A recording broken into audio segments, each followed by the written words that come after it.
Çin'in en büyük kripto para borsası Huobi, Çin'in son yasaklarından sonra kullanıcıların hesaplarını sene sonuna kadar kapatacağını açıkladı.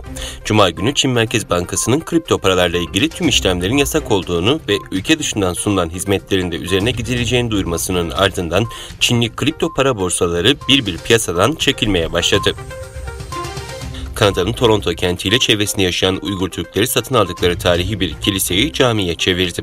Troy kentinde 1873 yılında inşa edilen Mount Carmel Kilisesi'ni camiye çevirdikten sonra Kanada Uygur Türkleri İslam ve Kültür Merkezi adı verildi.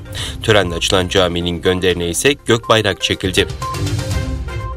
İngiltere'de Noel yaklaşırken ülkedeki tedarik sorununa çözüm bulabilmek için yurt dışından 5000 ağır vasıta sürücüsüyle 5500 tavukçuluk sektörü çalışanına 3 ay süreli geçici vize verilecek.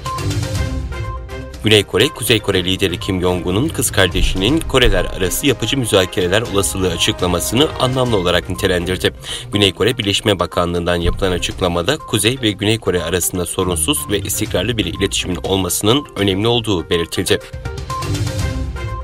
Çin, Huawei'nin CEO'sunun Kanada'daki tutukluluğunun sona ermesinin ardından Kanada ve ABD'ye yönelik sert bir açıklamada bulundu. Çin Dışişleri Bakanlığı'ndan yapılan açıklamada Huawei CEO'suna yönelik suçlamaların tamamen uydurma olduğu vurgulandı.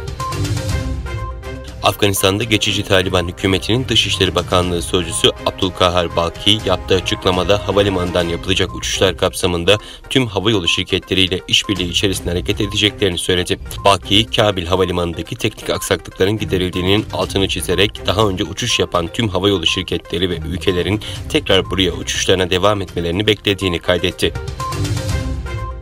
ABD'nin Montana eyaletine bağlı Joplin bölgesinde Chicago-Seattle seferini yapan Empire Builder isimli yolcu treninin 5 vagonu raydan çıktı. Kaza sırasında trende 147 yolcu ve 13 personel olduğu bilgisi paylaşıldı. En az 3 kişinin yaşamını yitirdiği kazada çok sayıda da yaralı olduğu öğrenildi.